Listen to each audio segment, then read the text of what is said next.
A shakeup at Bellator MMA. I'm Jim Basketball for MMA Live Extra. Bjorn Rebney, its founder, chairman, and CEO, is out, as is President and CEO Tim Donaher. In as new president, Scott Coker named on Wednesday. We are joined on the phone by Brett Okamoto, MMA columnist. And Brett, why the shakeup? Well, this was a part between two business partners, and anytime that happens, there's a lot of issues at play. Whether it's different directions they want to take the company, whether it's usually some personality issues. I think it was a mixture of both when it came to Bjorn Rebney.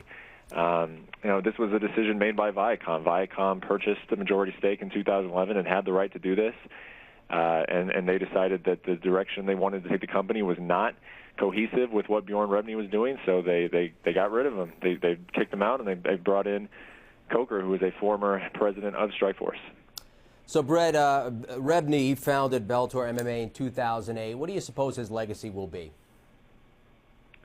Well, it would be a complicated one. You run around, and there's not a whole lot of people who would say they loved the way that Bjorn Rebney went about his business. But at the end of the day, this guy hit the ground running when he decided to get into this sport in 2008. He found some investors who would jump on with him. He came from boxing, which a lot of these MMA guys typically they do. They come from boxing. They want to get involved in MMA, and Rebney made it happen. He had a lot of success in a sport that it is not easy to find financial success in. As I mentioned, he got the investors, he got the backing, he got himself on MTV too in a broadcast deal. He got it to the point where Viacom had interest in this thing and paid money to buy it. So even though he was ultimately pushed out of the door by Viacom, this was his baby. He will get credit for founding it.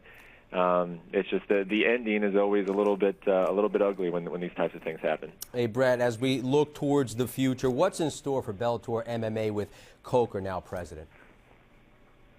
I think that remains to be seen. We're on, obviously, the very, very, very beginning of the first chapter of Scott Coker and Bellator. I think the big question here is how much creative freedom really does Coker have. I don't believe that he would take the position if he didn't have the opportunity to implement his own ideas. What that means in terms of, will Bellator start doing cross-promotions like Coker was known to do in Strikeforce?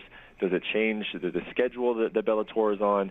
Does it open up avenues to sign different fighters? A lot of different managers in this sport had gotten to the point where they really didn't want to do business with Bellator anymore because of their business practices, because of the way they felt about Rebney. Does that change now that Coker's in this position, or is he a figurehead? Is it still the same people who are pulling the strings behind the scenes? I think that is going to be what remains to be seen, but as a whole, I think the MMA world looked at this as a positive thing, Coker stepping in here, because the guy does have a ton of experience, more than 25 years of experience in combat sports.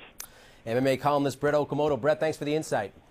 Thank you, Jim. Again, a shakeup at Bellator MMA. Bjorn Rebney as well as Tim Donaher out. New president is Scott Coker, named on Wednesday. I'm Jim Basketball, and you can read more about this story right here on ESPN.com. This has been MMA Live.